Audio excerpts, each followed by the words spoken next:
Hello, guys. Good morning, good afternoon. It's just 4 minute time check to start in the space. So we still have like 3 minutes actually. Is 1:57 now, Nigerian time, UK time. So if you have somebody here that would like to join the space, kind of share conversation with us today, please do it to share with them, and we'll be starting the space in the next 3 minutes. Okay. Thank you so much for joining. I'll just leave some soft music in the background while we wait for others to actually join the space. I can actually see Peppermint and Need to Know. Thank you all for joining. Thank you for joining. And yeah. I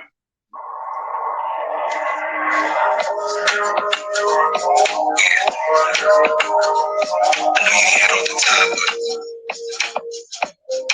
but this is history right here.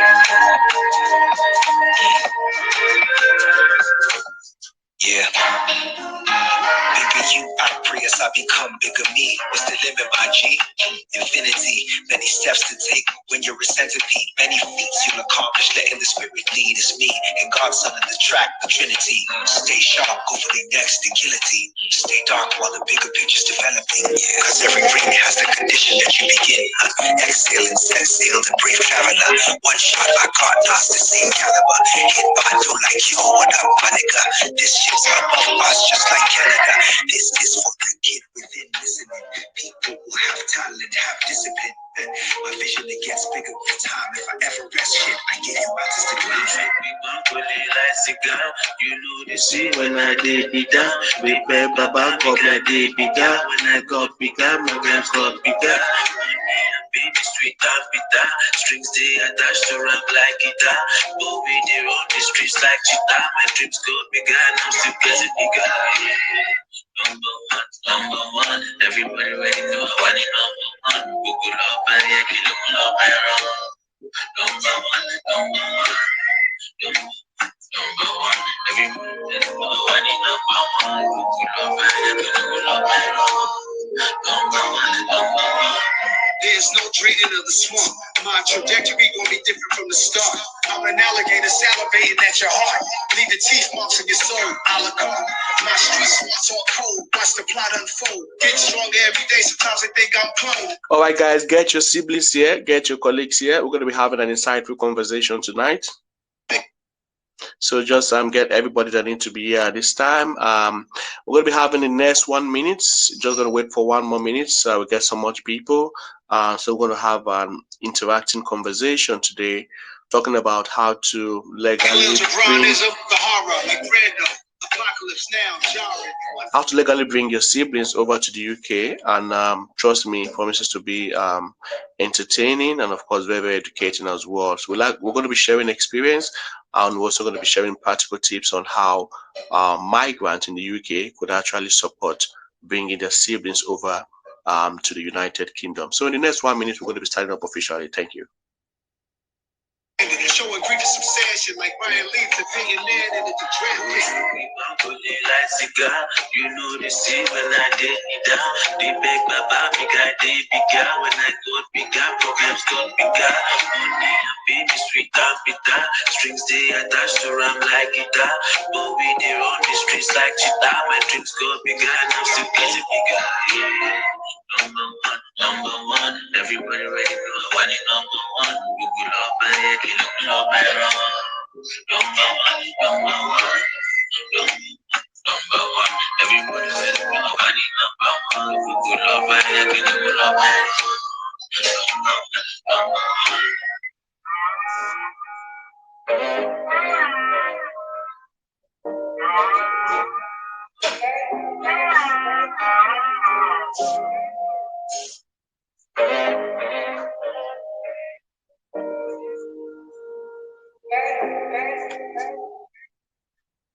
Alright, that was M.I. Nas and Olamide. That one they titled Bigger in the latest M.I. Bagger track. I mean, if you guys haven't checked the latest M.I. Bagger album titled The Guy, I think definitely should go try it out. We got a lot of music, a lot of inspirational content, and a lot of exciting tune there for you to listen to. Actually, for the weekend like this, when you're probably not going to work, you realize we got a lot of beautiful lyrics on those track, and of course on the album as well. All right, guys, I think we have over 20 people on the space. We got 27 now. Yeah, I think I shared this link on ENC WhatsApp platform and HIC as well. So we're going to be having discussion today around how to bring a sibling legally into the UK. And I mean, most of us have been in the UK for 1 year, 2 years, 3 years. Some of us have been here for half a decade, and some of us have been here over a decade ago. And we've seen how life could actually be, unless can I use the word easy? Permit me to use the word easy in the UK. I mean, UK is, whether I would like it or not, is a first world country, and the first world country is one of those countries that gives you opportunity to amenities, give you opportunity to explore, and of course, give you opportunity to live a more better life. I mean, what are the criteria to rate a first world country over a third world country? Number one, in the first world country, you have access to credit. Access to credit is one of the characteristics that actually differentiates a first world country from a third world country. I mean, in the UK, for example, access to credit basically means like your mortgage to get a house. You could actually buy a house and have like a 20 years plan to actually offset the payment for that house, even while you're already already living in that house already. So, I mean, if you come to the UK in 12 months, in 2 years, you could actually be a house owner. You get it, because you are paying mortgage. You have access to credit from a bank through a mortgage system that can actually offset that bill for you. But in Nigeria, whether you are a doctor, you are a nurse, whether you are an architect, an engineer, you have to pay your rent upfront. I mean, your annual rent, you have to pay it. If you're living in Lekki, for example, you're going to be paying your 1.7 million for a one bedroom flat. If you're looking at two-bedroom flat, you're going to be paying around, let's say, 3 to 4 million, and it's actually very, very crazy. You have to pay all of this from pocket. And access to credit in terms of your source of mobility, I mean, like a car, whether I like it or not, car is a tool of efficiency. Whether you want to move from one point to another, actually as healthcare workers, morning shift, night shift, agency work, or emergency shift, you want to get a car. And over here in the UK, you can actually have access to credit to actually get a car. But in Nigeria, there's no system like there's no popular system that can actually help you get a car. The least car you can get in Nigeria right now, decent car, is around, let's say, 3.4 million or 2.6 million.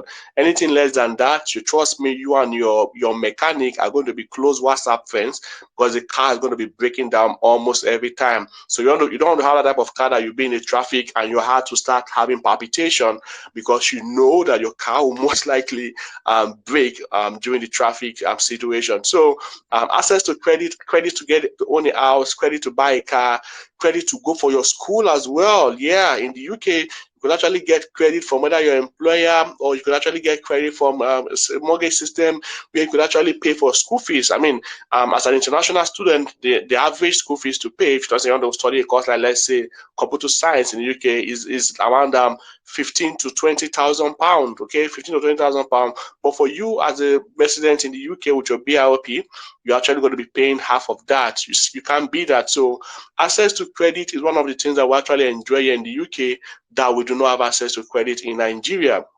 Another reason why people actually come to the UK, or another source of way life is actually easy for people in the UK, is number one, we also have this power of the currency. I was telling somebody the other day that if £1 equals to £1, over 80% of people who are in the UK right now who not be in the UK. I mean, people are in the UK, many people earn around, like, let's say 500k, 1 million, 2.5 million when they're back home in Nigeria. But when you see that, okay, in the UK, when you're earning, let's say, an average salary monthly of, let's say, 3,000, and you convert it back to Naira, you realize that it's actually a big deal. That's equating to almost like 2.7, 2.8 million back home in Nigeria. So, I mean, £1 as of today is around 798 Naira. Can you beat that? So, I mean, power of the currency, UK has the strongest currency in the entire world. So, access to credit, power of the currency. Then we also have what we call access to opportunities, equal opportunity, if I may use that word, equal opportunity. In Nigeria, the system of classification, we have the rich, the average, and the poor. But over here in the UK, almost everybody can access anything that they want. A cleaner, a janitor can go on vacation. A care assistant drive a car. A support worker, a CSW, they own a house, okay? They have their mortgage to own the house. So everybody have access to equal opportunity. Anybody can buy a car, anybody can own a house, anybody can go to the school of their choice if they want to. But in Nigeria, it's not the same. I mean, there are some people like there's this funny analogy I would like to bring in right now. There's this I mean, nowadays in our WhatsApp group where we have our student that went to the same, let's say, went to the same high school, what we call secondary school in Nigeria, where like after 4 or 5 years of graduating from high school, there are some people that will be like, hey, let's have a get together where let's come back to come and unwind, relax, and share moments and fun stories.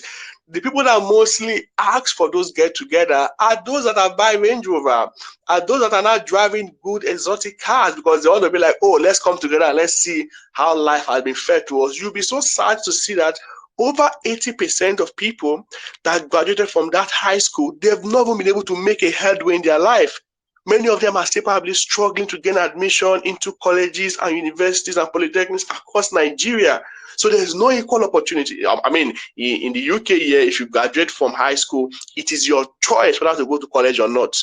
I mean, if you want to go to college, you have access to soft loans, you have access to soft credit to actually get to fund your education, but you don't have that in Nigeria. You don't have that in Africa. So access to credit is actually a big deal, and equal opportunities and power of the currency, then enabling environment.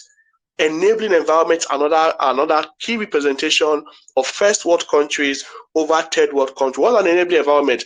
An enabling environment is one that allows people, irrespective of their situation, disability, or their sex, gender, to be able to thrive normally like a normal person. Right now, the UK is in the forefront of promoting EQI, equality, diversity, and inclusion. I mean, equality in the sense that if somebody is deaf, if somebody is handicapped, if somebody is disabled, that person can work in the same capacity of job as you, who have all your sense of, who have every part of your body complete. In the UK, that there was somebody who had a learning disability, and that person was working in the healthcare sector. There's another lady that I know personally. She had issue with hearing. They had to bring somebody every time to work with her to support her in hearing as well. She was using the hearing aid for listening. So enabling environment for everybody to strive is actually one of those key things. You see people here in the wheelchair. I mean, somebody's in the wheelchair, the person can come out from his house, go to the market, go to the grocery, buy some stuff, enter the train. There's a system where somebody in the wheelchair can actually enter a bus, can actually enter a train. But in Nigeria, somebody that's in a wheelchair, those bus drivers, you think they're going to wait for you? They don't have your time. They're going to drive. They say that this person is a wheelchair guy, you're going to waste my time. They zoom off. Nobody's going to carry anybody on the wheelchair. Or you want to go to the market, you think because you are in a wheelchair, if you are in a line in, let's say in the UK, you're in a banking line, if someone is in a wheelchair, they're going to give that person a preferential treatment to move forward and say, oh, this person is disabled. This person should actually get attention first. But Naija, you go GT Bank, you deal wheelchair, no level. Or you want to withdraw money, no level. Or you are in a line to buy a form for an admission, you are in a wheelchair, no level. So all of these things put together are actually what differentiates a first world country from a third world country. Like I said, the first thing is access to credit. Number 2, power of the currency. Number 3, enabling environment. Number 4, equal opportunities, enabling environment, power of the currency, and access to credit. There's one more that I'm missing out, and if I remember, I'm just going to add it in a minute. So guys, today basically I'm going to talk about how many of us who are now in the diaspora, who are now enjoying, or I'm trying not to use the word enjoying, because some people might actually find it not pleasing to the ear to see that they actually enjoy it, because hey, everybody kind of have their struggle, everybody have their problem. It's not like it's not always very, very green in the other side, but at least if we want to be very sincere, is almost better than where we're actually coming from. So, I mean, we are here now. We have access to all of these amenities. Sometimes, many of us who have siblings, many of us who have extended relatives in Nigeria, we always want to wonder and ask ourselves, how can we bring our siblings over to enjoy and maximize the same opportunities like us? how can I bring my brother over? How can I bring my sister over? How can I bring my step sister, my step brother, my cousin over to come and actually enjoy some opportunity like me? Many of us, we are like the first people in our family, in our family to actually travel abroad, either through work visa or any other part of traveling to the UK. And I'm actually targeting the UK today because whether I would like it or not, the UK actually has, we have more Nigerians navigating opportunities in the UK nowadays than any other country, whether Australia, Canada, or USA. We have more Nigerians in the UK. I mean, I think somebody was making a joke on the timeline. I think that was 2 weeks ago, and the person mentioned something like, if you throw a stone into some universities right now in the UK, that stone is most likely going to meet a Nigerian ex-banker, because most of the people in the banking industry, in the finance industry, they are the ones that are actually taking advantage of studying abroad, because that's one of like the key ways of actually living the country. Because as a banker, you understand the system of accessing soft loan from your organization to actually move out of the country. So yeah, so today we're going to be talking about how people are going to be able to maximize opportunity. I know some people that have actually have to help their brothers over.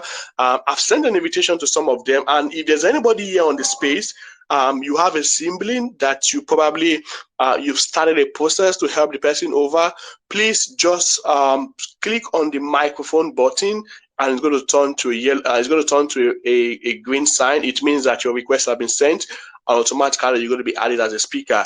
It's not going to be about me, it's going to be about all of us communicating today, sharing our experience, sharing practical example and tips on how we have successfully brought our siblings over, or what we are currently doing right now to actually bring our siblings over to the United Kingdom. I can see Mutiu Olaye, thank you so much for joining. Adebas, my real sis, congratulations, thanks so much for joining. Peppermint, Water, Naya, Everest, I can see a lot of people that I know personally here.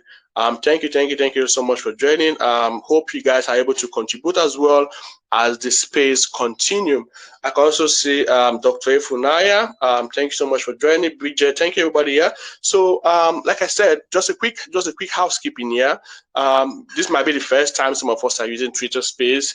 So I'm not going to assume that we all understand Twitter Space. So Twitter Space is an audio conversation platform where a host can schedule a meeting, and we can have people joining the meeting as listeners, like many of us are listeners right now. So on the Twitter Space area, you're going to see the microphone button, where the microphone is just at the lower part of your mobile device or your laptop or iPad. You're going to be seeing the microphone button. Okay, so just whenever you want to speak on the space, just click on the microphone, tap on the microphone button, and the button automatically turns green. It means that your request has been sent. Then if you come over after the microphone button, you're going to see another button there that has like a love sign with a plus underneath. That emoticon is what you use to probably give reactions. Let's say, for example, somebody says something you love, you can see the love emoticon there. Or if you want to laugh at something someone is saying, you can use a laugh signature. And somebody gave a brilliant point, and you can't just help but clap for that person, then you can actually use that emoticon as well. Then, I mean, somebody said something you agree with, I want to give the peace sign. That's the peace sign right there for you. And you want to wave to someone or anything, you can send that as well. And if somebody is asking a question, you don't want to interject, but you want to kind of like throw more light to what that person is saying, or you want to antagonize that opinion constructively, just quietly raise your hands, and that emoticon would be set up right there. All right, and you can actually send this emoticon to someone. Let's say, for example, Dr. Efunaya now. I want to send an emoticon to Dr. Efunaya, like I want to tell her, I send her like clap emoticon. Then that's Dr. Efunaya received the clap emoticon. I want to send love emoticon to Adebams. I just sent Adebams love emoticon. So yeah, that's the emoticon right there. So guys, let's get the ball. Oh, somebody sent an emoticon to me. Nick G, thank you so much for sending that as well. All right, so guys, we're going to be talking about the different pathways which we can actually bring a sibling legally to the United Kingdom. I mean, some people don't actually have siblings. I mean, some people actually do. They're joining this space probably because of somebody within their cycle of influence, just to help Oh my gosh, somebody is messaging me already. All right, and of course, there are some people. Yeah, I forgot to mention that some people are not actually kind of outspoken. They do not appreciate talking about stuff in public, and they want to send a DM instead. So just quietly click on my profile. You're going to see the message icon there. Just click a message, send me a message. I'm going to read it out as anonymous. So guys, please, I need you to start requesting for the microphone. I want you to share your experience, and while you're sharing your experience, we're also going to be sharing practical tips on how this can work. I can see we have Salam. Salam, I needed to be sure if you understand what this space is all about, because I know many guys with from Asia that come on space to actually disrupt spaces. So I'm going to be taking down Salam. I've just checked out and I see that the account is a fake one. So you're not going to be speaking on this space. I'm sorry, Salam, and I'm taking you out of the space ASAP. All right. So yeah, Salam is out. Yeah, so guys, let's get to hear your story. Let's get to hear your plans. I mean, some of us, I mean, in Nigeria, we always believe like keep it low key until it manifests. But the truth is that what you are keeping low key could actually be accelerated if you actually share it to someone you perceive that can actually give you help or guidance. Some of us have spent $10,000, $20,000. In short, I know somebody personally that has spent over 7 million naira to bring his sibling over to Canada. All right. And at the end of the day, the pathway through which the sibling came to Canada was a way that he never knew, despite being in the country for 15 years. So I always tell people that information about migration are changing daily. Whether it's the ukgov.ng, whether it's the Canadian Immigration Council, whether it's the US Embassy, immigration about these countries are changing daily. So that idea, initiative, or orientation that you had about bringing someone over to the UK or to Canada or to USA, let's say 5 or 10 years ago, it has changed now. In fact, even for nurses, I mean, since 2018, when the UK government started recruiting from non-EEA countries, EEA basically means European Economic Area. Before now, the UK government does not provide sponsorship for citizens of non-EEA countries. But since 2018 May, we started seeing them accepting to bring in people. That's why we started seeing the IATS and CBT surge started going up. So for nurses, don't think that we are the most brilliant set of nurses. No, this opportunity was just open to us because of the UK government allowing non-EA countries to apply to get direct sponsorship from the UK. So, I mean, we've had nurses in the past 20, 30, 40, 50, 70, 100 years who did not get the opportunity. But because of the UK government, because of the Brexit, they had to start having futuristic plan to actually meet up with their manpower to provide holistic healthcare to people in their country. So, guys, it's been a it's been a long journey for a lot of people, helping their siblings over, helping their colleagues over, and we're definitely going to be talking about practical ways we could actually help to our siblings to come over to the UK. Okay, I think if, like I said, I want people to actually share their story first of all, while we actually add up our thoughts and orientation about helping a sibling come over to the UK. And not just really about sibling. I know there's some people here, especially from Facebook, who are actually kind of looking at assessing opportunities as well, traveling abroad, traveling outside, traveling to work in the UK or traveling to reside in the UK. You could also feel free to again ask from the microphone button, and your request will be treated ASAP. All right, so I've sent a lot of requests to some of my friends here as a guest. I just hope they get my message. Just give me 30 seconds. Let me see if they are accepting my request for now. All right, all right, all right, all right, all right. Okay, no issues. Yeah. So yeah, I'm just gonna start with some of the pathways that I have documented here. How many people do we have on the space now? I think we have 60 people listening. That's fine. So yeah, and the space is being recorded. So at any point you want to excuse yourself from the space, probably you got to got some laundry to do, you got activities to catch up with, you have a party to meet up with. Please feel free to excuse yourself, and we're definitely going to catch a replay at the end of the day. So yeah, what are the pathways to actually legally bring your colleague or your okay? I think somebody want to talk first of all. Okay, Olatunde, I think you've been requesting. At Kiss Kemi, Olatunde, you can unmute your mic and proceed to speak. Thank you.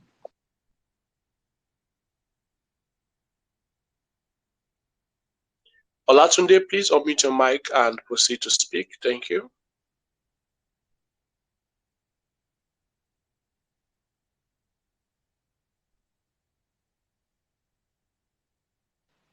Good afternoon, and thank you for the presentation period. I really appreciate it. I was only trying to set up my microphone. I wanted to be sure it's on, and that's why I just got it right now. I'm sorry. All right. So, do you have a sibling in the UK, Olatunde? Not yet. I'm just here to listen to how I would be able to achieve that legally. Oh, okay. Are you in the UK? Not yet. Oh, okay. Okay. All right. That's fine. Are you plan to come to the UK soonest, right? Yes, very soon. Oh, In a matter of weeks. oh wow! Congratulations.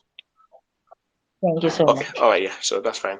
Yeah, yeah. So talking about bringing siblings legally to the UK, there are various pathway you could actually bring your sibling over to the UK, and all of these pathway are actually very, very legal, and you could actually see them on official. I think I should first of all share.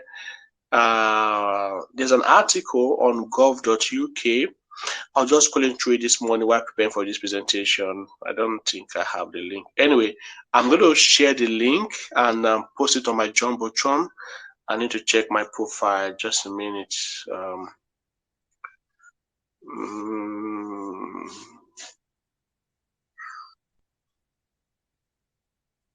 Okay, so I think that I have some questions on the DM first. Okay, let me just attend to those ones.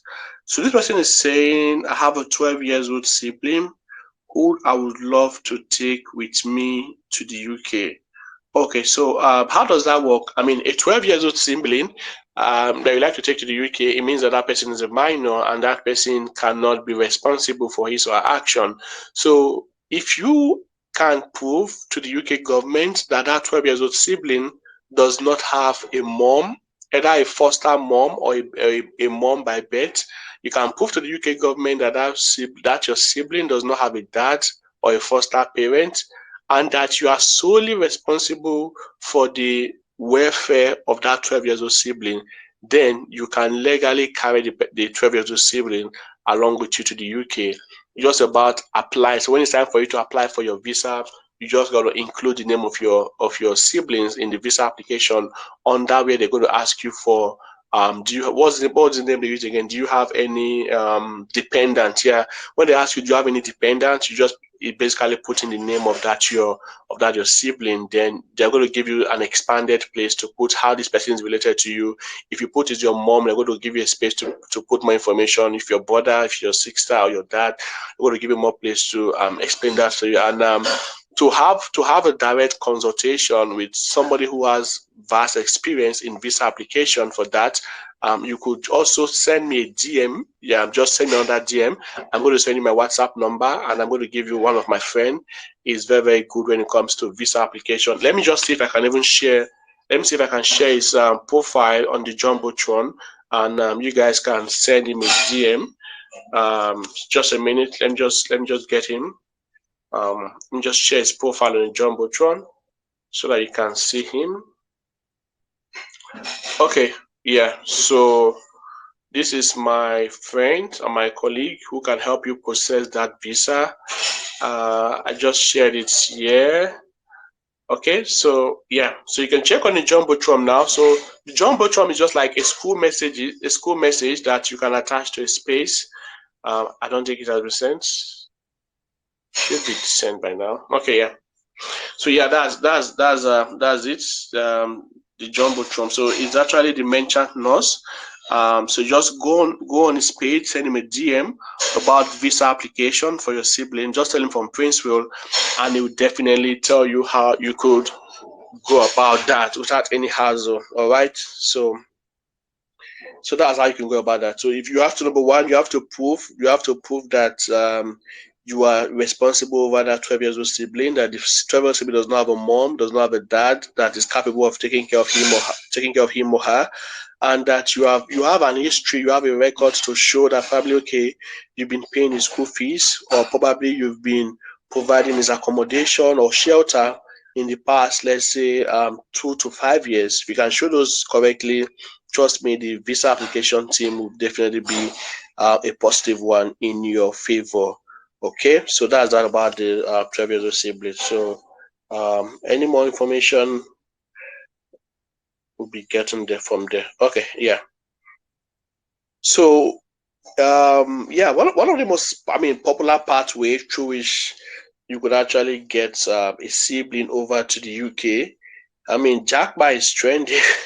Jackpot is trending right now already. If there's anybody in any industry who's not talking about Jackpot right now, trust me, they're not gonna get traction. It's just so crazy that in this time of Nigeria, we have a lot of people who are taking this traveling abroad very, very seriously. So yeah, so the first pathway that you can legally bring your sibling over to the United Kingdom is a pathway that everybody knows. It's called the student visa pathway. All right, student visa pathway. Student visa is a visa that allows you to actually help someone, either your friend or your sibling, to actually come over to the UK.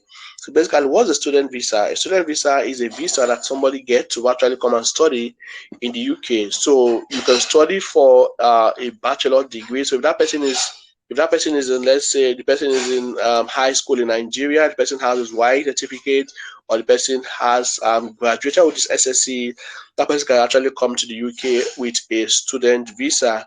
And a student visa is the number. I can say for sure that the student visa is the surest, fastest, and easiest way for anybody in Nigeria right now to actually come over to the UK.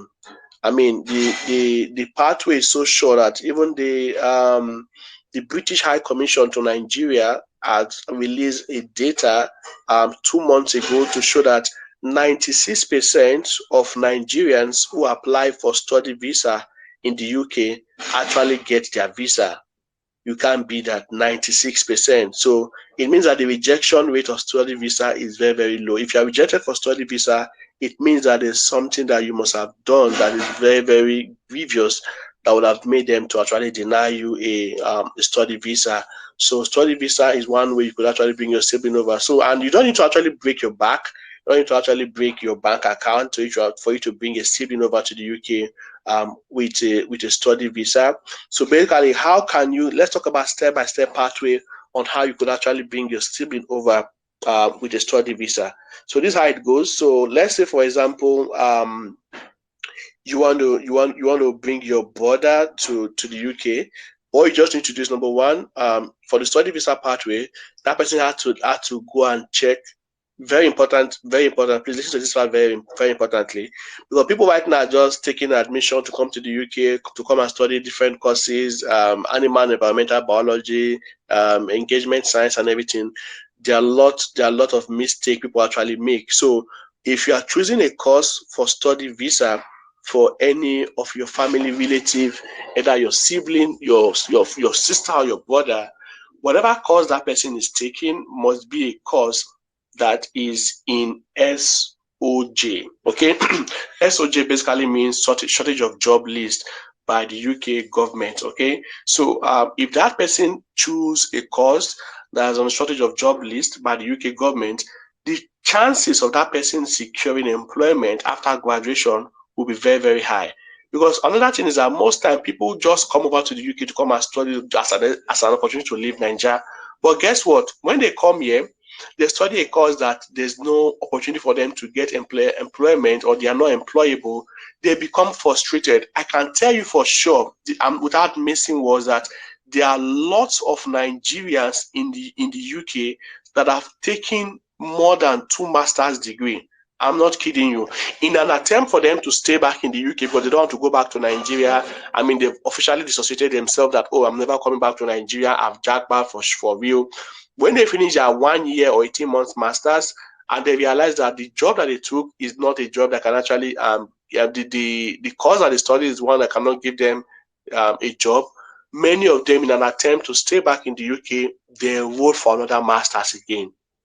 You can't be that. Like, many Nigerians are enrolling for double masters, not because of career progression, not because of the academic achievement or royalty that comes with bagging masters, but because it is a means for them to actually stay back in that country legally.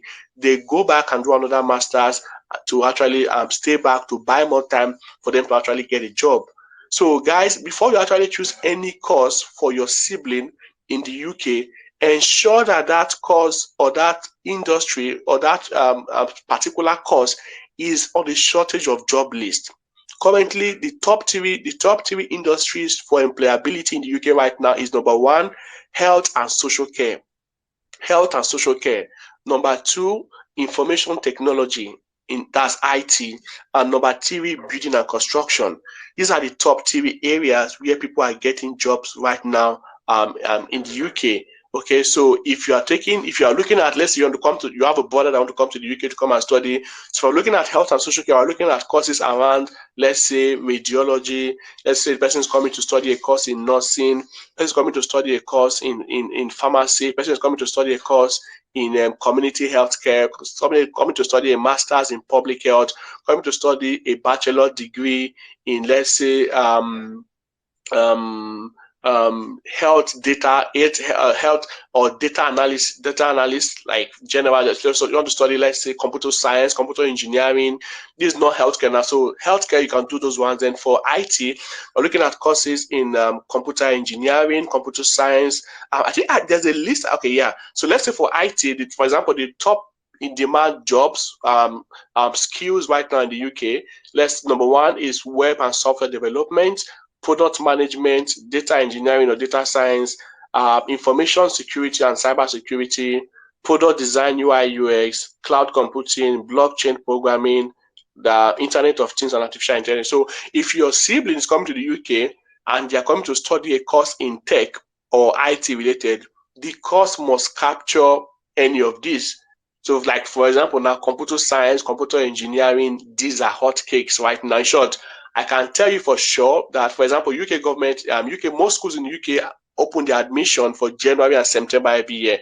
So if somebody missed admission for September, the person can actually enroll to start in January. I can tell you that as at August, this is not a statement of, like, this is not like official statement, or let's say I did a research for it, but I can tell you with my experience that if there's any slot right now for courses like nursing or for computer science, there are just less than 10% slot remaining, because these courses are in high demand. Many people have been able to catch the gist early that courses like nursing, computer science, computer engineering, psychology, clinical psychology, and all those courses, people from Pakistan, people from India, people from the Caribbean, people from West Africa, they are rushing and diving to secure a slot to get those courses in the university. Okay, so it is it's a strategic plan for you to not just bring your sibling over to study any course, but to study a course that will gain them meaningful employment when they graduate from the university, to avoid them from doing the recurring master's degree, 2 master's degree, or 4 master's degree at the end of the day. So, for, like I said, the top industries are healthcare, health and social care, information technology, and building and construction. So these are the top industries that are currently hiring in the UK. Just to take 30 seconds break, I think we have Chinera. Chinera, just unmute your mic and share your contribution. Thank you.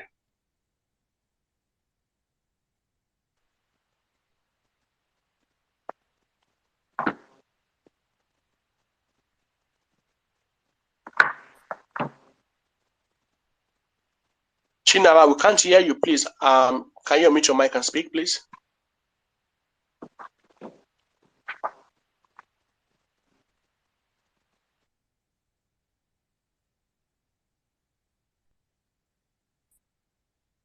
Okay, I think Chinawa is not. So I was able to go on gov.uk website now, and I was able to browse the so this list was updated February 2022, is the skilled workers visa shortage occupation.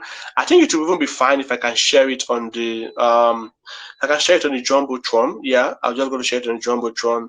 I'm just going to get that sorted out now. Okay, I'm sharing it on my bookmark first of all, then because I'm using my other phone to browse out. Yeah, so I'm just going to get that. Just give me a minute. So you could actually when I'm listing them, you could actually start seeing this the list I'm talking about, and you can just check it out and navigate by yourself. All right. So yeah. So I'll just pin it to my timeline. Just a minute. I'm just trying to multitask here. All right. Okay, all right, so that's it. Okay. I think I'll need a co-host at this time. I don't mind. This space was like an emergency space. Like I said, okay, let me just put out this thing today, and now that I'm free to actually do that. Okay, so I'm just about to tweet it. Okay, yeah, I got it there. So I'm going to. I just tweeted it right now, and I'm just going to share it on the Jumbotron. Shared. All right. So yeah, I've shared that on the Jumbotron. You're going to see that in the next second. Okay. So yeah. So I was talking about why it is important for you to choose a course that will actually help your colleague. Yeah. If you can, so the list is up there now. So you're going to see courses and their code. For example, you can see health services, chemical scientists, biological scientists, social and human scientists, civil engineering jobs, mechanical engineering, electrical engineering, design and development engineers, production and processing, IT business analysts, program and software development, web design, information technology, veterinarians, economists, architects, quality control and planning engineers, laboratory technicians. So those of you that have brothers and siblings that went for School of Health Technology in Nigeria, laboratory technicians, anesthesia technicians, those guys that go for IHT schools in Nigeria, you can let them know that these are jobs available for them in the UK.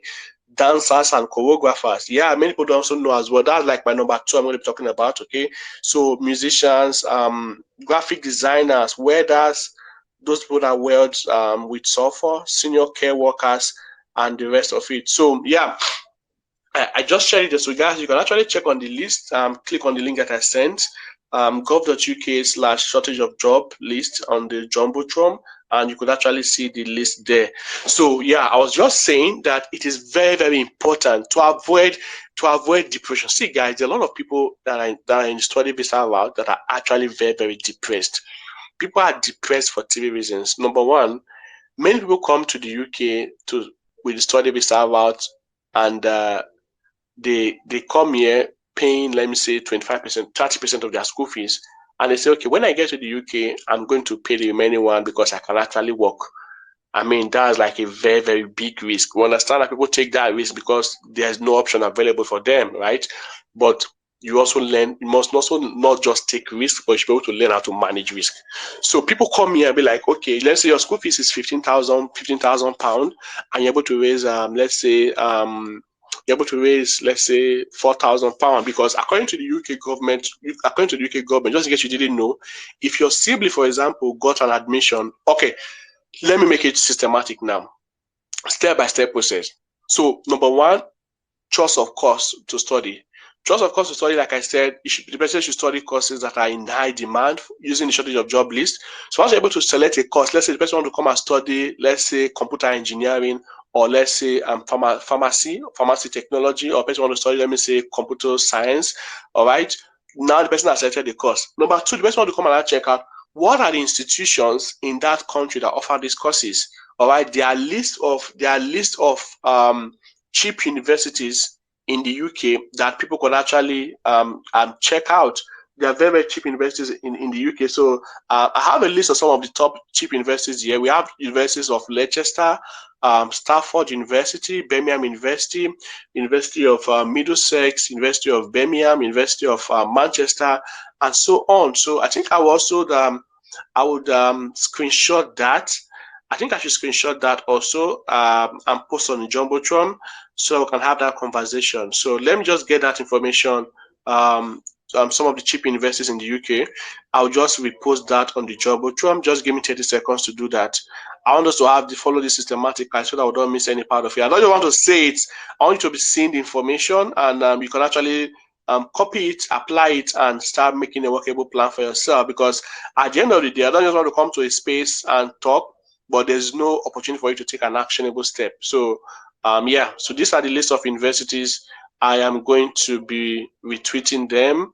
I'm going to retweet it, then I'm going to share it on the Jumbotron. Yeah, so yeah, I just shared it. These are like 20 universities that you could actually bring your siblings over to the UK. So those are the universities. Okay, so number one, choose a course of choice.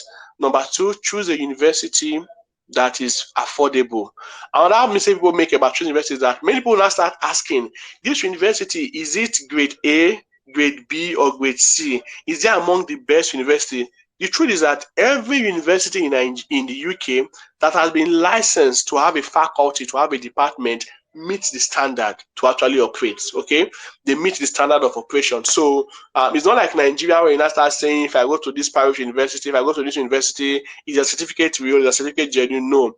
In the UK is a regulated country. I mean, nobody can just get an university like that and start giving people admission. So the UK government they follow process in the way they do their things. So all universities are top notch. I mean, they're as good as they are. So you don't need to start saying, oh, is this a good or fake university? So yeah, I just pinned it there. And these are the UK university with cheapest fees for international students, especially University of Middlesex. Okay, so these are the schools that are very, very cheap for you to actually bring your siblings over. So number one, choose a course. Number two, choose a school. Okay, so choose a school that is very, very affordable. And guess what, guys?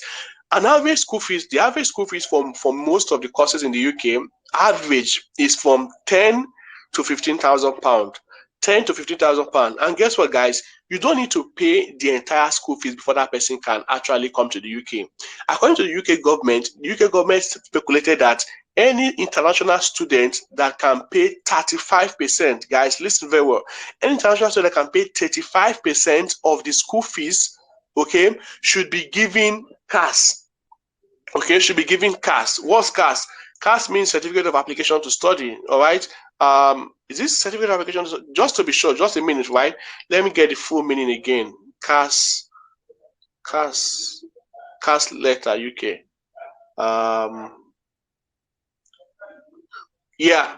So it's not certificate. CAS means confirmation of acceptance to studies. Sorry, I always miss it with something else. Okay, confirmation of acceptance to study. That is CAS. So UK government have said that, for example, let's say you are applying to University of Middlesex to study, let me say, computer science, and the University of Middlesex school fees is £10,000. £10,000 today is around 7 million naira. Okay, 30% of £10,000 is £3,500, and £3,500 today is around, let's say, 2.5 or to 3 million. Okay, so instead of you now looking for how can I get 8 million, how can I get 9 million, you could actually pay 2.5 million, guys, to get your confirmation of acceptance to study. I'm sure many people didn't know that. So it is official. And okay, so many of these schools have their flexible payment plan where you can pay in 4 installments. Some of them you can pay in 3 installments. Like Coventry University, when I gained admission, I was able to pay in 3 installments. So you need to look for schools that have a flexible payment plan, and that don't always believe that, oh, I must pay the entire tuition before I bring my sibling over. No, you only need to pay 35%. And some of them are very, very flexible to say, okay, if you can pay 30%, we can give you CAS. So when a person, number one, has chosen the course, the person has chosen the school, then the person should apply for admission. Guys, I see many people coming over to say, oh, you see somebody getting admission and you are threatening that, oh, this person got admission in the UK. Guys, getting admission in the UK is not difficult. I can beat my chest to tell you that everybody on this space can. In short, if you take this weekend, just this weekend, on your to-do list and say, I'm going to apply for 5 schools in the UK, I can guarantee you that if you apply to 5 schools in the UK with a CV, with your statement of purpose, with your transcript letter, I can tell you that by next week Friday, at least 3 of them will give you admission. I'm very, very sure of that. So don't think that gaining admission in UK is one difficult. It's not hard, because number one, education is a key source of funding for UK government, whether you like it or not. What's the source of income for UK? UK government they don't have gas. Okay, their top source of income is through tax from people. All right, so I mean, for education, who is losing? You are the one losing, and you are gaining anyway, because number one, you are the one bringing your 9 million to the UK economy, although they are giving you education. Okay, so you are the one spending your money for school. So the money you are spending for school, many of these schools, they are tertiary institutions. Tertiary institution means that they are government owned. The finances and funding are taken back to the government coffers. Okay, so you are actually the one that is actually sponsoring the UK government, and they know that they need you as much as you don't know that they need you as well. So you select the school and you make your 35% percent of payments of school fees. When you make 35% of payment of school fees, you get your you then have to show that number one, you have proof of fund that can actually help you live in the UK for at least the next 1 year for your course, or 18 months of your course. So nowadays in Nigeria, there are people that give proof of fund. Proof of funds means you should have at least, I think the last time I checked is it £2,000 that you must have? I can't remember. I think it's 1,800 or £2,000. You must have that in your bank account to show that you could actually use that for your expenses for the next years you're going to be in the UK for your study. All right. So there are many agencies in Nigeria. There are many organizations in Nigeria. Although this is not a legal thing to do, it's not legal to start using proof of fund. Okay, people actually do it behind the corners to probably like they're going to put some money in your account, and that money is going to reflect in your account for 30 days or 28 days. So with that, the school will know that you actually have the capacity to actually take care of your feet, take care of yourself when you get over there. So there are many people that are actually doing that. So if you don't have anybody, if you don't have a family relative, or if you don't actually have the money in your account, you might want to look at that option. You might want to look at that option. Okay, so once you get that proof of fund, then the next thing that you're going to go for visa application.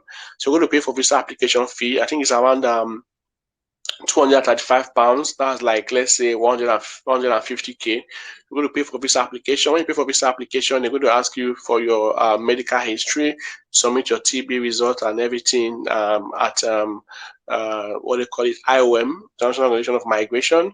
Then you are going to wait for your visa.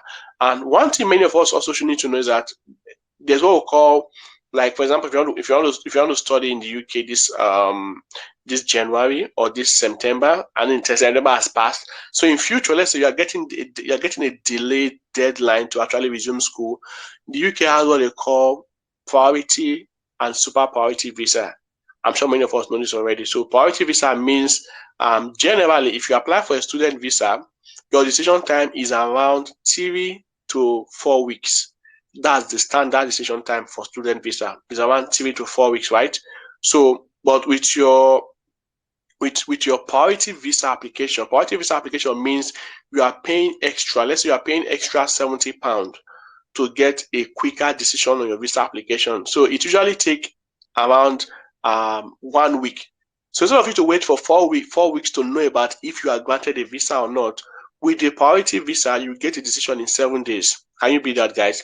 Then for the super priority visa means I need to get to the UK to know my decision about my visa as soon as possible.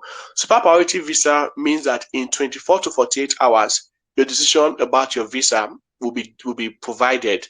So I mean, these are for people that, for example, let's say like, did you guys see what happened? Like Fuse You guys know Fizz now. Fizz, really, Makbula, your Fizz, Mr. Producer, the guy that sang, what was the name of this song again? This popular song. He sang Electricity with Davido, and he also sang Finesse with BXN, formerly known as Buju, right? So we saw that during Davido's tour, Davido's music tour in O2 Arena in England last year. Davido just sent a text message to Fizz, hey, bro, I can see your music is doing well. Do you mind to join me in the O2 Arena to perform your song? And guess what? Trust me, if Fizz, for example, didn't have a UK visa, which I believe he already had because he's a music producer and he has produced a lot of songs. If let's say if Fizz didn't have a music a visa, Fizz could actually apply for a super priority visa, and in 24 hours he would have gotten a decision and jump on the plane to meet Davido at the O2 Arena. So that's like super priority visa, and it's also used by people that are like going for medical tourism. So let's say you have an emergency surgery and it cannot be conducted in Nigeria, you can apply for super priority visa where in 24 to 48 hours you have a decision to fly your client over for the surgery abroad in the UK. So medical tourism, entertainment, sports. For example, there's a match that has been scheduled and you were unable to get your visa early enough, you can apply for super priority visa to meet up with that as well. Even some nurses, I know a nurse friend who he got a job in Manchester and he needed to get decision as early as possible because you know what, yeah, many of these trusts, they'll tell you that when they give you employment letter, they'll tell you that mobilization time, let's say if they give you employment letter September 15, they'll tell you that we are expecting you by October 1st. Okay, so at that time you cannot start waiting for the 4 weeks to start waiting for 4 weeks, because if you wait for 4 weeks, your mobilization time has passed and you have to come and join the other batch in another 3 months. So that type of nurse will definitely need to apply for priority visa or super priority visa. So you get the gist about the visa type now. So just in case, I'm just mentioning this for people that probably didn't know that you can actually facilitate the decision of your visa process as an international student or as an applicant coming into the UK. Yeah. So I was talking about choosing the right course, choosing the right institution, flexible payment plan, and you can also use the proof of fund, your medical result, and visa application. So I've also shared the contact for the guy that can help you with your visa application there. The Merchant Nurse Company is a registered nurse. He has a registered company in the UK and Nigeria, tested and trusted. I can vouch for his reputation in that process very, very well. All right. So when you get all of these and you apply for the visa, like I said, 96% chances that you're going to get the student visa. And with your study visa, you're already in the UK. In fact, if somebody from this group, let's say, I can see one of my very good friends here. Where is she? Awazi. Yeah, Awazi, my very good friend. Awazi Yanana. So let's say somebody like Awazi apply for a sibling now. Awazi apply for a sibling now to come to the UK. Let me say by January to come and study computer science. Or let's say a sibling will be telling, this is big sis. Hey, big sis. Come on, how you going to help me to come to abroad? Nigeria don't tie me. I want Jackba. I say, I don't tire. I mean, I'm not sure. Say I want to do Christmas for this country. Awazi can actually help her brother to actually come over to the UK before Christmas. Trust me. All she needs to do is that this weekend, Awazi will just have a counseling section with the brother. What course do you like? What course do you have interest on? And if he has interest in a course that is not in shortage of job skill, what Awazi need to do is to just like reorient him to see reason why he has to do a course that is in shortage of job, please, because it's going to get a job and going to reduce frustration and depression in future. After that is done, you can do that in less than 24 hours. Then Awazi is going to look at what are the schools available. So Awazi might want to pick a school that is close to our location, because Awazi will be able to provide her with free accommodation, right? Because if the school is close to Awazi, the Awazi brother can be living with Awazi, and Awazi will not need to start paying extra for student apartment. Although there are some schools in the UK that actually give free student apartment, in case you did not know. So there's a process where you can actually get a student apartment for free. Yeah, many guys didn't know that. University of Sunderland, University of Derby, University of Middlesbrough, they give students free accommodation for their study, whether for your graduate courses or for your postgraduate courses. But I mean, it is very, very competitive. There's another different. How would I say? It's a different process entirely to get us sorted. Okay. So most preferable, you just book to pay for your accommodation. So I wasn't decide to pick a school for the brother based on nearness to his house. Then I wasn't start submitting application for the school. And what she basically what do you need to submit for the application for school? Number one, submit your statement of purpose. Statement of purpose means why do you want to study in University of Middlesbrough?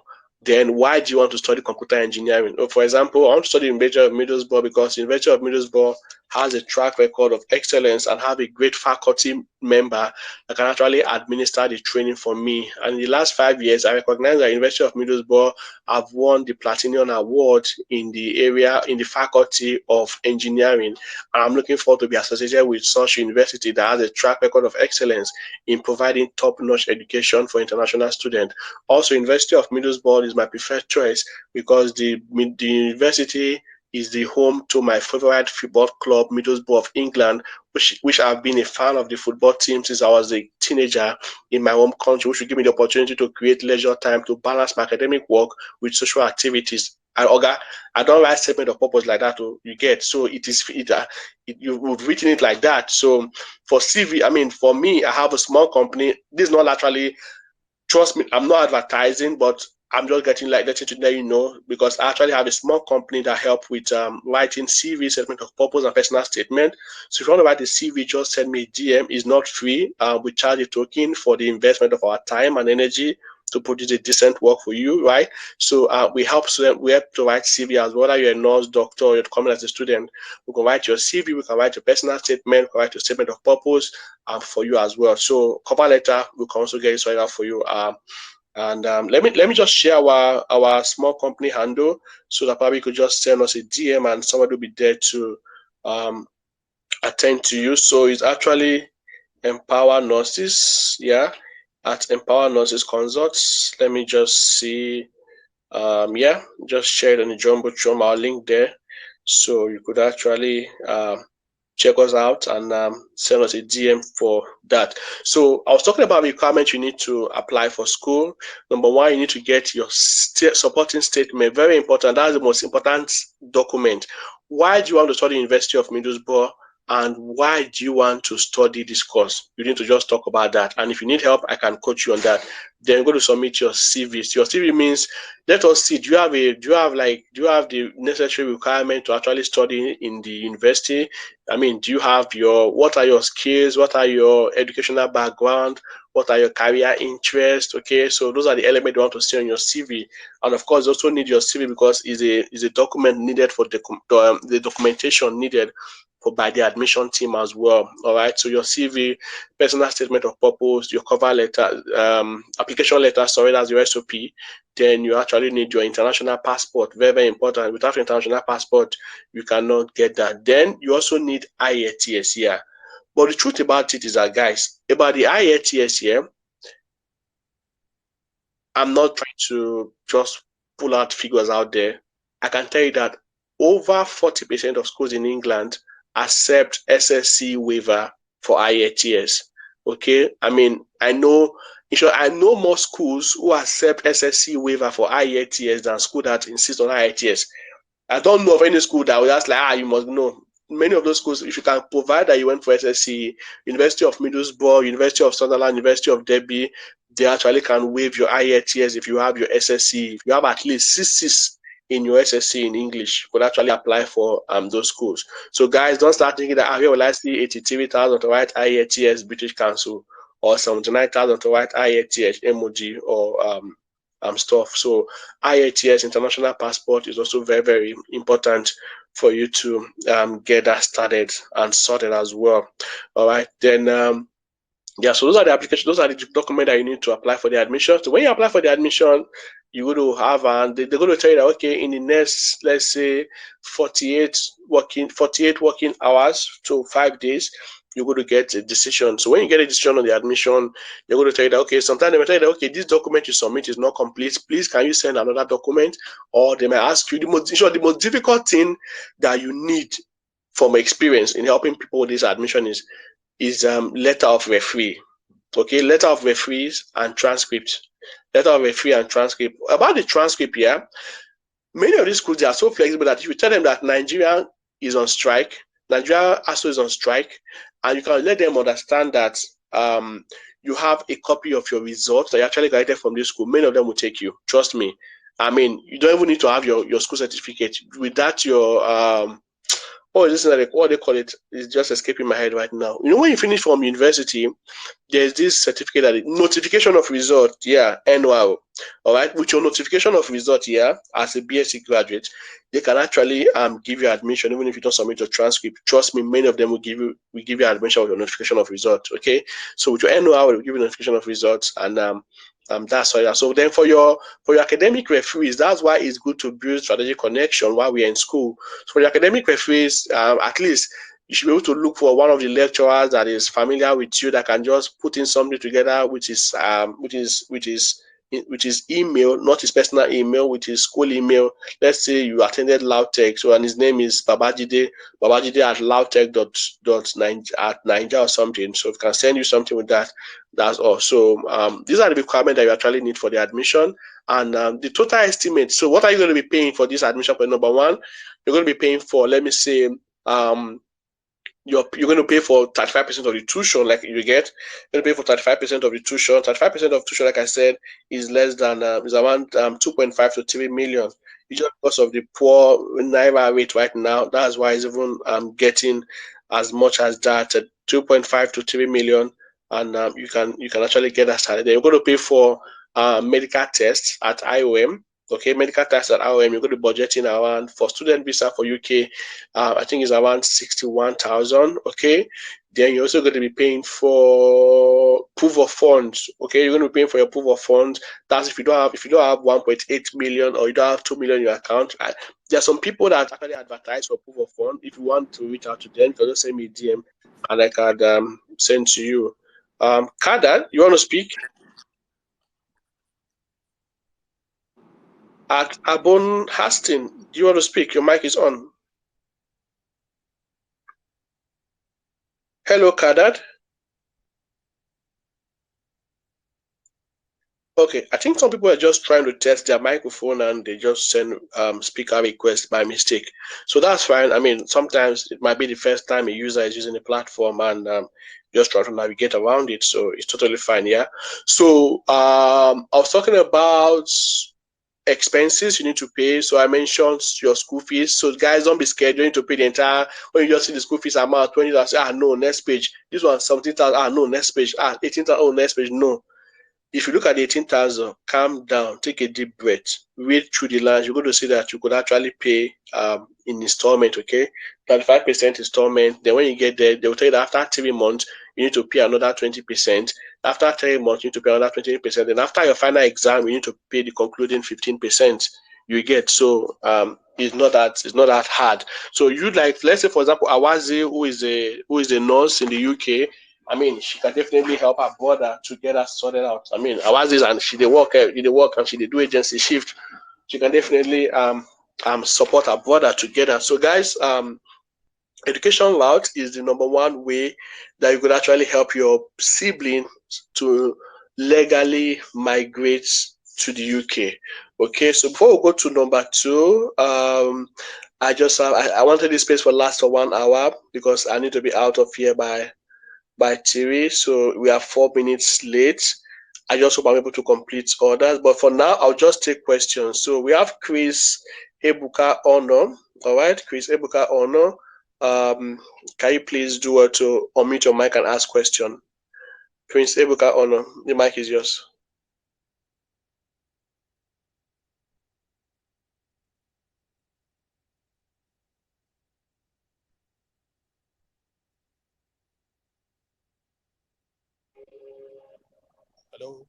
Hello, Ebuka. Can you amplify your volume? We can not hear you very well. I mean, the feedback is poor. Okay, can you hear me now? Yeah, it's better from my end, Ebuka. Good afternoon. Good afternoon.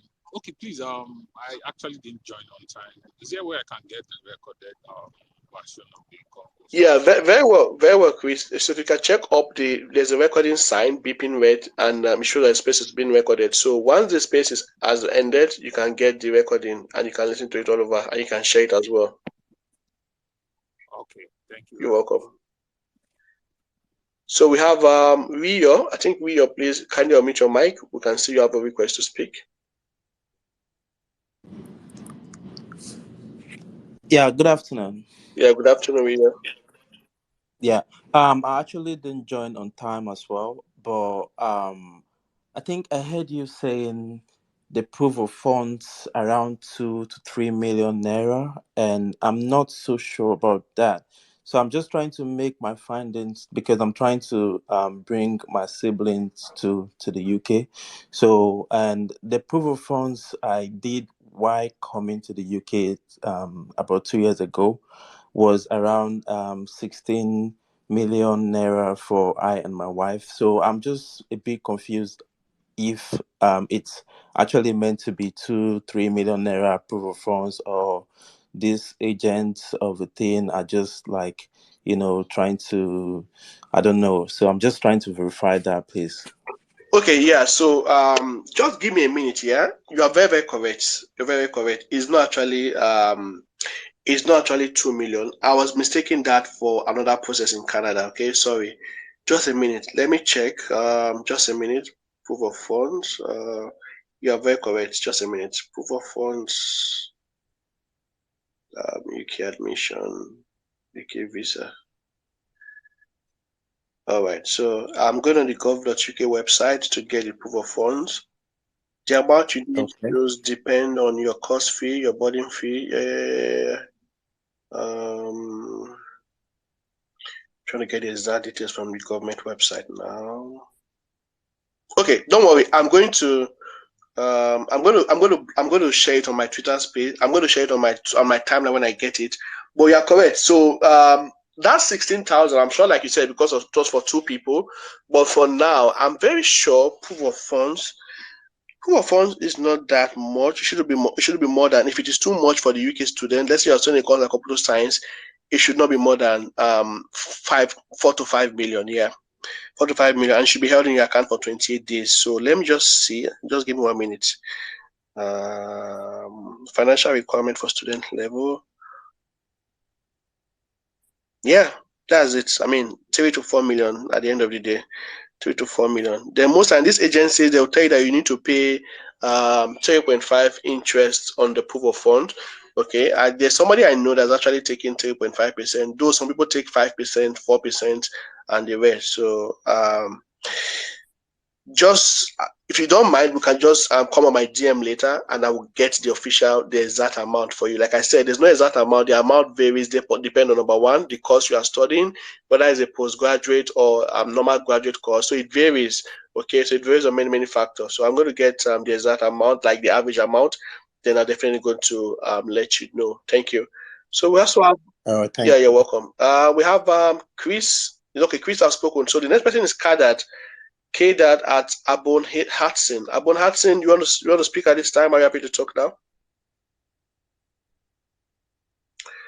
Okay, all right. I think Abu Hudson is not ready to talk. We'll just bring Abu Hudson down. Guys, I think what I'll just do now is to answer questions. I'll just answer questions now. So the only pending question is the proof of fund. I'll just check, right, and I'll get back to you on that. So any other person have any questions? We're going to do a second episode of this some other time, because I budgeted just 1 hour for this. I mean, many of the information that we've gotten from this space, these are the same things that you get when you go to an educational consultant in Lagos, and this is exactly they're going to tell you. So, I mean, we are trying our best to just give this information for free. Olatunde, your mic is off. You want to speak at this time? Olatunde? Oh, I think it's the second time she's coming in the space to request. Are you there? I'm here. I'm here. Okay, yeah. Do you have a question or you have a contribution? Yes, I have two questions actually. Thank you so very much for the wonderful presentation. It was such an expository one actually. But I have two questions rather. So I'm so confused about it. So I feel you could clear the hair on it for me. So I understand the purpose of this presentation is to be aware and be informed about how one could go about bringing sibling to the UK legally. And I think the purpose of them coming over is not just to study, but the student pathway is the fastest and the easiest one. I want to ask, in the process, hello, are you there, please? Yeah, we're listening. Okay, so please, in the process of applying for admission, visa, and all of sorts, after which they might have been granted the admission into the university, when exactly is the best time for them to start looking for job? Or I don't know. I want to believe you understand what I'm saying. The purpose of them coming over exactly is not just to come and study all alone, at least for work and all of that. I don't know how this works. Like I told you So, earlier, I'm not in the UK yet. I'm just planning to come over, but I just want to have an yes. information as regards this.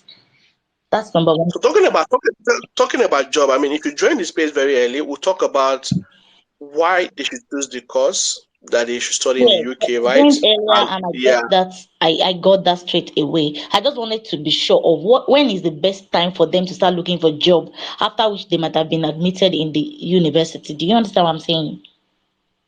so the best time to start looking for job is immediately they arrive at Heathrow Airport in the UK. Okay. All right, Not until immediately, not immediately until they arrive. have Yeah, completed the course. can you just listen, please? So when you arrive at Heathrow Airport, is not you should not just be thinking about what you're coming to the university to come and study. You should start positioning yourself by number one, building quality network, joining group, okay, looking for what to follow people on social media that post job relating to the field that you are studying. So let's say you're coming to the UK to study architecture, Okay. architectural design. You're coming to study or you want to study cyber security. Okay, you don't need to wait for your 1 year master's program or your three years degree program to be complete before you actually start looking for those jobs. Okay. From the moment you arrive in the UK, you need to start building quality network of people. You need to, at least when you graduate, you have at least 20 people in your network that are already working as architects, or already working as computer scientists, already working as program managers, or working as project managers. Okay, so many. The reason why many students fail to get a job early is because they start applying for job after immediately they graduate. That's very late. Okay. That's very late. So once you gain admission to the course, forget about the vacation fund and everything. While you are chilling and flexing, also start networking aggressively. Especially those that are coming here for their master, which is just 1 year. For you to go off an eye, 1 year is over, and hey, it is between staying back in the UK and Murtala Mohammed International Airport for you. So you need to make that decision very, very fast and very, very strategic about it, right? So that's your question one. So what's your question two? Thank you so much for that. The second question is I want to ask, is it compulsory someone must have had a particular certificate right from here before moving down to the UK to further the study? Like What do you mean you said? by particular certificate? Can you Okay, expatiate, like please? someone that has AND, HND before, is it a must or a school start student can apply for to study in the UK?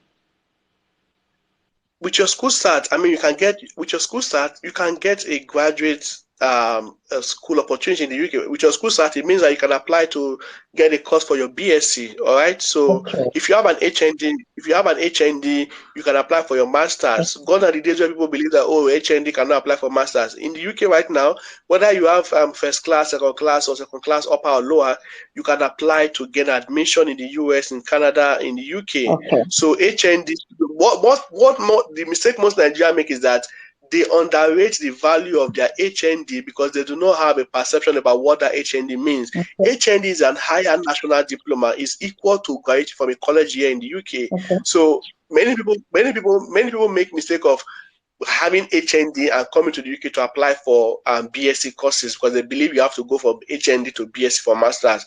Meanwhile, the smart ones that are very well informed with their HND, they are getting master's degree. With their HND, they are getting full short. People are getting fully funded scholarship with their HND to study in the UK for masters. Tell the guys from engineering. So I mean, HND is not a limitation. HND is a recognized educational qualification from Nigeria.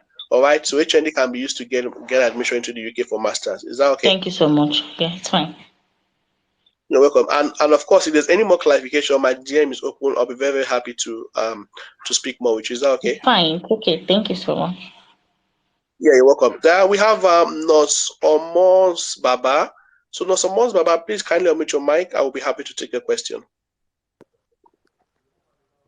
Okay, hello, good afternoon. Hey, good afternoon, sir. How are you doing? I'm very fine, thank you. Thank All you right, good to for know. always giving us quality information. I'm actually a nurse. I'm currently working, but I'm trying to get into the UK as a master student. Hello? Can you hear me? Yeah, I can hear you. So you're trying to get into the UK as a master's student. We can hear you, right? Yes, okay.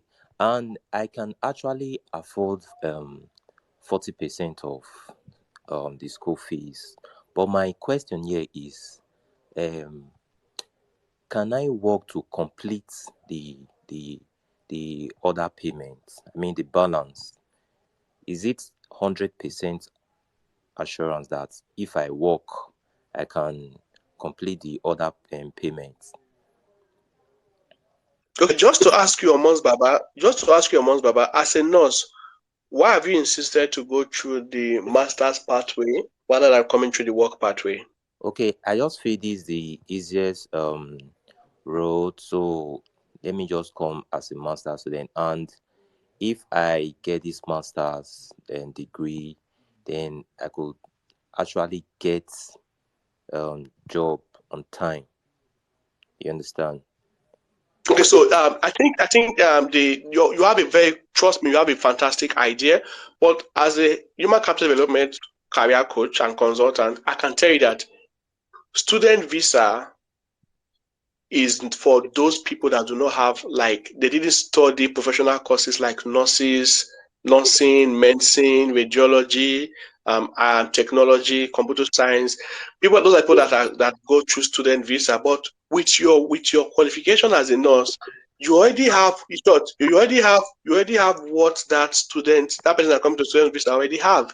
So I mean, as a nurse, you are coming with a tier 2 visa. Tier 2 visa is superior to tier 4 visa. Let me tell you, if you come with your tier 4 visa, you're going to study, you're going to pay, like, let's say at the end of the day, £10,000. You're going to study to get a master's degree, and you're going to start looking for a way to get a tier 2 visa after graduating. Okay, so it's much more easier.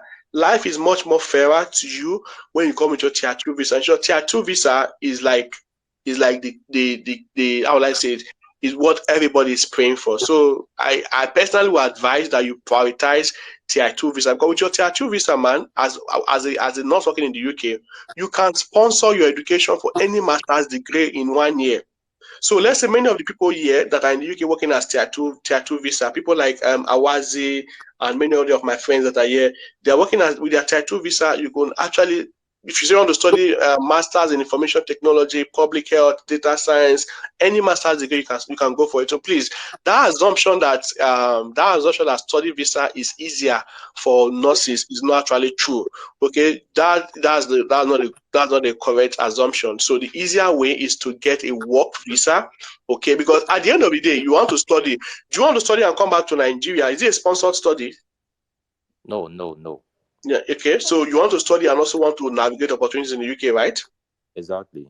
Yeah, so my brother, please face the tier 2 visa. write your IELTS, write your CBT, and go for it. If you start the process in September, I can tell you that you're going to celebrate your white Christmas in the UK. So most time people are scared about OET. So people are scared about IELTS. My man, if you are scared about IELTS and you have the money, you have 30%. You like you said, you have the 40% to pay for student visa. I should advise you as a brother and as a friend that instead of going for IELTS, just close your eyes, carry 275,000 and write the OET exam. OET exam is much more easier to pass. Many people that are scared of the tier 2 pathways because they are scared of IHS exam. So, Baba, just carry 278,000, pay the Australia Council, and write the OET. OET is more conditioned to healthcare professionals than the IELTS, which is just general. So, write the OET exam, and your chances are high. And if you need a tutor for the OET exam, please let me know. I have a lot of beautiful and brilliant lecturers that can help you on that. So, please. Tier 2 is tier 4 visa is very expensive, and the tier 4 is for people who do not study professional courses like nursing. Many of our siblings studied like animal and environmental science.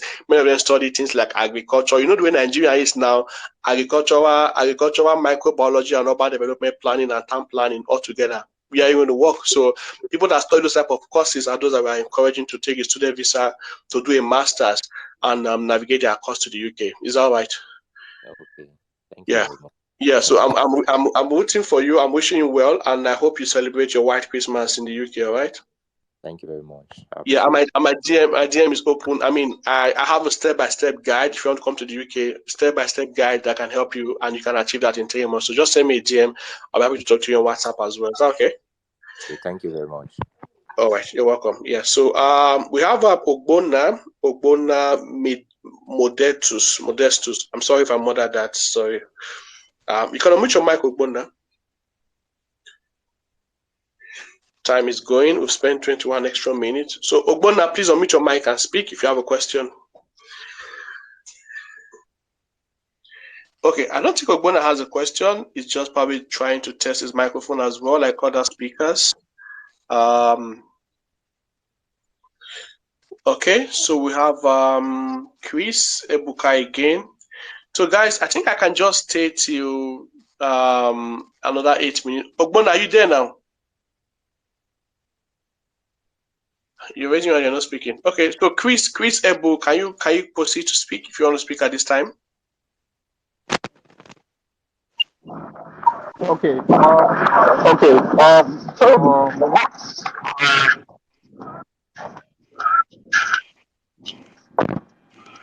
The statement of like, can you explain how long should?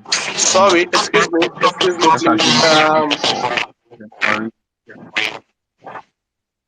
Sorry, Ogbonna, we can't hear you. Chris, you need to mute your mic. Okay. Chris, please mute your mic. Ogbonna, can you speak now, please? Okay. I'm a HCA working in Nigeria already, but my previous studies was management course, and I want to come over. Although I've been applying NHS job, but I have not gotten offer yet. So if I want to come through being studying management before, Japanese management, can I apply for social and health care? Hence, I work in the hospital as a healthcare assistant. So, Ogbonna, if you don't mind, can you just sacrifice another 30 seconds to rephrase your question? Okay, I said I'm a healthcare assistant in a hospital here in Nigeria. Then I want to come over to the UK to study health and social support work, health and social care as a student, because I'll be applying for job, for full track job, and Indeed to come as a carer. I have not gotten offer yet, so I want to take a January batch admission to come over. Okay, can I ask you? Can I ask you? Do you have a first degree, Ogbonna? Yes, I have. What course? BSc. What course? Entrepreneurship Business Management. Entrepreneurship Business Management. How long have you been working as a healthcare assistant? About 2 years plus. Are you working in a private or government institution? Private. Private, and you have a history to show that you've been working for 2 years as a care assistant, right? You can show a Yes, I certificate. have it. And I also I also did some online care assistant courses online. Alison That's and fine. Turing. That's fine, Ogbonna, yeah. So yeah, I think this just showed more, give me an opportunity to share something very practical. So Ogbonna, please, if you don't mind, just mute your mic for some second while I address that. So if you studied HCA, like you're working as a healthcare assistant in Nigeria, although we know that the Federal Ministry of Health does not recognize healthcare assistant because there's no cadre to accommodate that right now. What we have is the nurses, midwives, then the recently inducted community health extension workers. Those are the TV cadres of healthcare workers. Then the TBA at the primary healthcare level. Healthcare assistant is not a cadre recognized in Nigeria yet, all right, but your experience can actually help you explore opportunities abroad. So this is how it works here. Applying to school in the UK as you say you want to apply to school to study health and social care. Yeah, it's very, very possible. So let me just even increase your orientation about this. You studied enterprise and business management, or what you said, and you want to come to the UK. Let me tell you guys, many people do not know that right now, if you studied BSc in geography, if you studied BSc in engineering, if you studied BSc in agriculture, did you know that you can actually get a master's degree in adult nursing science? Yes. So right now in the UK, there's a course called Masters of Nursing, Adult Nursing. We have 4 of them. Masters of Adult Nursing, Masters in Mental Health Nursing, Masters in Geriatric and Special Disability Needs, then Masters in Community Health Nursing. Yeah, those are those four of them. So these are master's degree that you can actually come over to study in the UK if you are interested in career transitioning. Okay, because I worked as a healthcare project manager, one of the top UK organization, leading human capital development organization in Nigeria, LPTC, right? I work as a healthcare project manager for a while, so I did a lot of research. I was able to know many of this. So I know students that have gone through this pathway, right? So let's say you study geography right now in Nigeria, and you won't just get that admission to study nursing if you study geography or wildlife, for example. No. The university are going to ask you for key requirements. I'm going to share some of the requirements on my Twitter feed, right? So these are the requirements. They're going to tell you that for you to transition to study masters in nursing, you must have 2 things. Number one, you must show that you have at least 2,000 of you're going to show at least you have 400 to 2,000 work hours in a healthcare setting, either as a nursing assistant, as a nursing aide, or as a health and social care worker in your home country. If you can show evidence that you've worked in a healthcare institution for 400 hours, okay, that's like the average. If you can show that you have some of them, yes, I think there's one of them, 250 hours. Yeah, if you can show you have work experience for 250 to 400 hours, trust me, you are in the pedestal for you to get the admission. That's not enough. Number two, you must be able to evidence that you have a professional certification related to health and social care from your home country. So, for example, in the UK, in Nigeria, there's a course called Health and Social Care by my company in Nigeria. So, it's an NVQ level 3 course that shows that you have completed the series of training as a healthcare as a health and social care worker. It takes around 3 months for the training. Then we used to partner with some hospitals to actually do the training for them. All right. So if you can, like for you now that you work in a private hospital and you have a certificate in health and social care, my brother, I can tell you that you can actually apply for a master's in adult nursing or adult mental health nursing. So what you do for me is just send me a DM. Normally, this is like what we charge people for, but I just woke up from the right side of the bed today. I'm just overly generous. So I'm going to be giving you those schools for free. I'm going to be giving you their direct admission portal for free. And I'm also going to be supporting you to answer your questions for free. So just send me a DM on Twitter. I'm going to take you to WhatsApp. And from WhatsApp, I'm going to share with you all the information that you need, if that's fine with you. So in case many other people here did not know, with any degree, like non-clinical science degree, you could actually get a master's in nursing. And why am I emphasizing masters in nursing? Whether we like it or not, nursing is the easiest job to get right now in the UK. In short, the report by the Nursing and Midwifery Council of the UK by 1st of September revealed that nursing vacancy for the very first time has increased by 21%. It has never happened. Short, currently in the UK, they have over 48,000 nursing vacancies.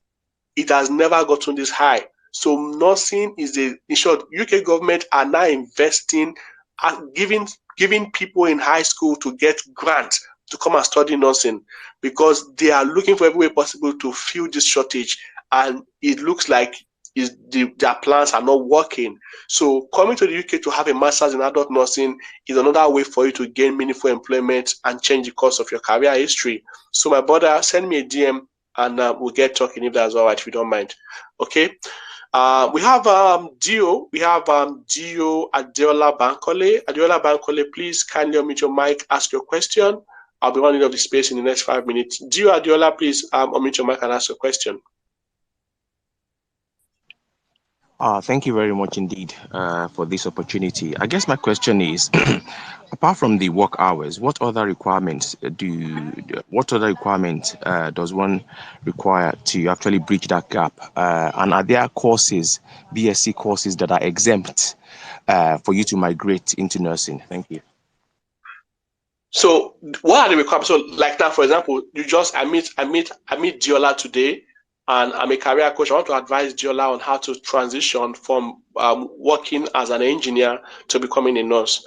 So Diola, I will tell you, Diola, number one, Diola, you need to go and enroll in a hospital that you can have a certificate of recommendation from, that you at least say Reddington Hospital, Mother and Child Hospital, any hospital in Nigeria, Lagos or Abuja, that at least is a recognized hospital. Okay, work with them. You can work with them as a volunteer for at least 3 to 6 months and complete, at least just try and complete 500 hours working with them. Okay, complete 500 hours working with them. Then you have like a letter. So that hospital will give you a letter at the end to show that, let's say the hospital is ABC Hospital. So the hospital will write something like, this is to certify that the above name, Diola Adekola, worked as a healthcare assistant in our organization, Lagos State, Nigeria. During the process of working as a healthcare assistant or serving as a healthcare assistant, Diola was involved in supporting patients with personal needs like bathing, grooming, and helping them with helping the nurses and supporting them with helping the client to take their medication. He was involved in socializing with the client. Diola was involved in infection prevention and control compliance in the institution by supporting in cleaning, disinfection, and sterilization of equipment used in providing care to patients. Diola was actively involved in support group to increase and improve the mental state of patients within our organization and faculty. Diola was very, very instrumental in providing nutritional need for the client by helping them to feed and those on pump to actually get their to actually get their feeding on time. Diola was also very, very instrumental in transporting the patient to their appointment center. Diola was very helpful in helping the nurse to identify pressure areas that have been broken in the patient. So these are like care assistant roles. For example, nutrition, very important. Medication, very important. Infection prevention and control, very important.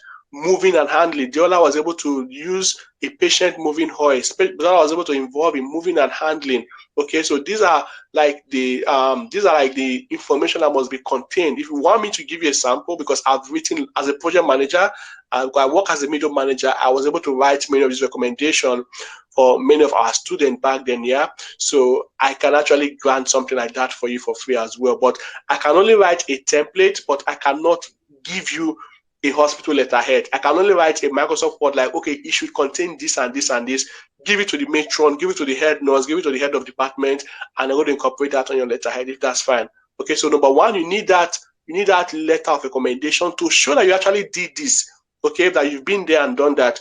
Then number two, you also need a professional certification that is globally recognized and internationally accepted. Again, globally recognized and internationally accepted. So many of these schools, and the cheat code to this is that, right? To be fair, the cheat code to this is, don't start the volunteering program.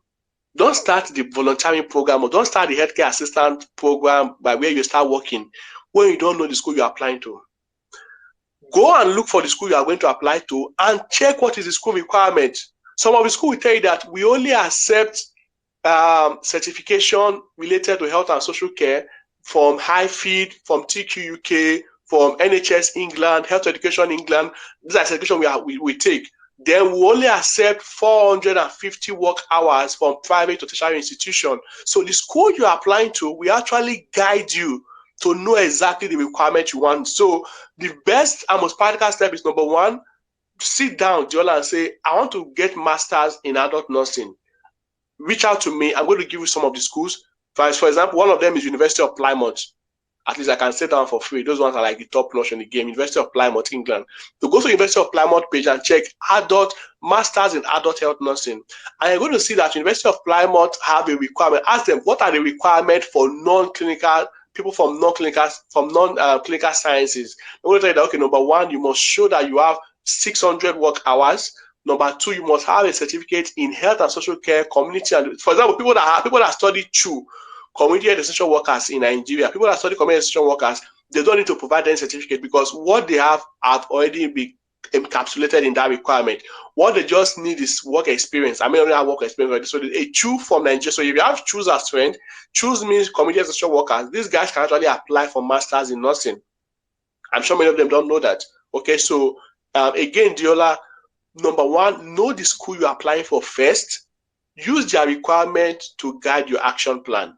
Okay, so don't start volunteering, don't start taking courses, but go and check the school and see, this is what this school that I want, because you check school that you can pay their school fees, you check school that is closer to probably where your family or friend is living because of social support, very, very necessary in a new country, and you say, okay, this is the school I want, let's say University of Plymouth, okay? Then you come and check the requirement and say, okay, they need 400 work hours and they need a certificate from social organization. That's how it works. Is that fine, Adiola? Thank you so much. I'm so grateful. Thank you. Yeah, you're welcome. You're welcome. You're welcome. So, guys, I had to spend extra time just to give those information. Trust me, not to brag. I mean, when it comes to this conversation around healthcare, study visa, by God's grace, we are an authority in providing information around that. So please, it's not enough to just come on the space and listen. Take actionable, take practical, and take real-time step to achieve your goals, to make the rest of your life the best of your life. All right, I don't put space frequently, but when I do, I try my best to give it all. And I mean, we spent 1 hour 30 minutes here already. And like I said, if you are here, you are shy, you do not have that public confidence to speak in public, please slide into my DM. I will very, very be happy to answer your question. And if you don't mind, we'll be closing the space in another 1-2 minutes. I'm just going to wait for anybody to ask question. If not, I'm going to play my song of the weekend. I mean, I've been having this song on repeat for like, I don't know how many times into this song. It's titled "Bigger" by MI. I mean, it just comes with the special vibes and the flows that come with it. You guys should go listen to his MI album this weekend, guys. Yeah. I know you hear it all the time. MI, Nas, Olamide Bado. With this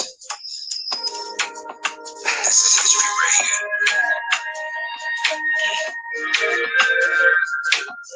Yeah. Big as you, I pray as I become bigger me. What's the limit, my G? Infinity. Many steps to take when you're a centipede. What?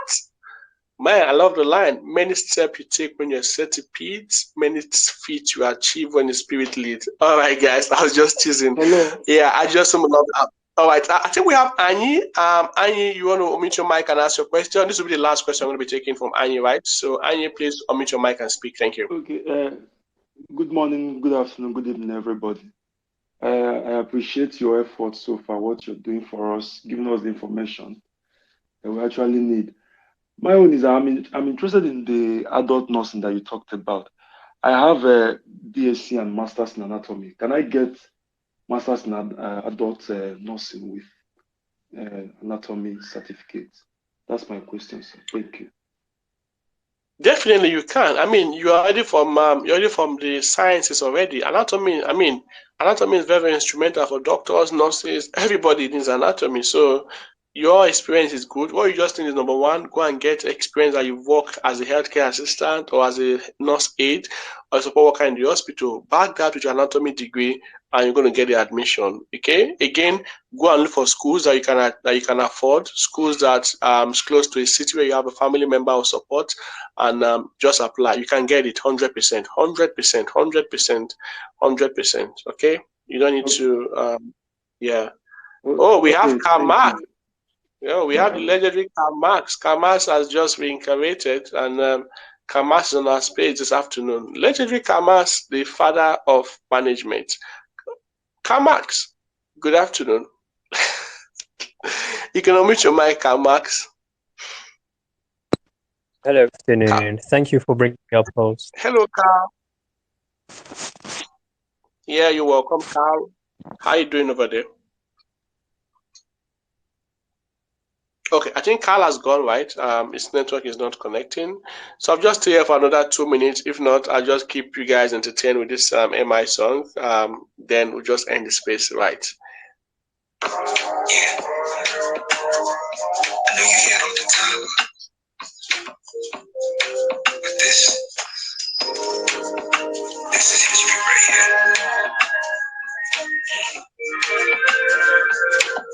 Yeah. Bigger you, I pray as I become bigger me. What's the limit, my G? Infinity. Many steps to take when you're a centipede. Many feats you'll accomplish, letting the spirit lead. It's me and God's son of the track, the Trinity. Stay sharp, go for the next and guillotine. Stay dark while the bigger picture's developing. Yeah. Cause every ring has the condition that you begin. Exhale and set sail, the brave traveler. One shot I got, now it's the same caliber. Hit by dough like yo, what up, my nigga? This shit's up on us just like Canada. This is for the kid within listening. People will have talent, have discipline. My vision, it gets bigger with time. If I ever rest shit, I give you artistic life. We bump with it like cigar. You know the scene when I did it down. They beg my baby, got they bigger. When I got bigger, problems got bigger. Money and baby, street and bitter. Strings they attached to rap like guitar. But we they run the streets like cheetah. My dreams got bigger and I'm still getting bigger. Yeah. Number one, everybody ready to go. One in number one, Google up and yeah, kill up and run. Number one, number one, everybody ready to go. One in number one, Google up and yeah, kill up and run. Number one. There's no draining of the swamp. My trajectory gonna be different from the start. I'm an alligator salivating at your heart, leaving teeth marks on your soul, a la carte. My street smarts on code, watch the plot unfold. Getting stronger every day, sometimes I think I'm cloned. How sick of my explicit rhyme, Richard Pryor, non-sniffing difference. How Richard minds, none of y'all business, just weakness, my foes. Compare to yours, yo, the cleanest man, keep a big strap in his drawers, keep it broad in my car. Heavy chain I got on, gotta lift weights to keep my neck straight, dog. Practice Donism, Khalil Gibranism, the horror like Brando. Apocalypse now, jarring, you understand it. Show a grief some sad shit like Ryan Leaf to being near to the traffic. Like cigar, you know the scene when I did it down. They beg my baby, got they bigger. When I got bigger, problems got bigger. Baby, street and bitter. Strings they attached to rap like guitar. But we they run the streets like cheetah. My dreams got bigger and I'm still getting bigger. Number one, everybody ready to go. One in number one, Google up and yeah, kill up and run. Number one, number one, everybody ready to go. One in number one, Google up and yeah, kill up and run. Number one.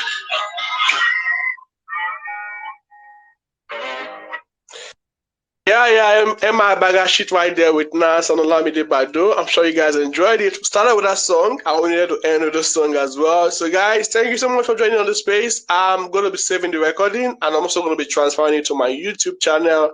If you miss the space, please catch a replay. I'm going to be having a part 2 of this. We're going to be sharing the other 2 ways you can actually help your sibling to reside to the UK legally. Until then, do it to make the rest of your life the best of your life. Signing out now. Awazi, thank you so much. Special appreciation for for using you as an example for many of those scenarios today. Courage, I can see you. Chris, Achupo, thank you all for joining. If you have any pending questions, feel free to slide on my DM, and I'll be happy to say hi and say hello to you. Have a good day and enjoy your weekend.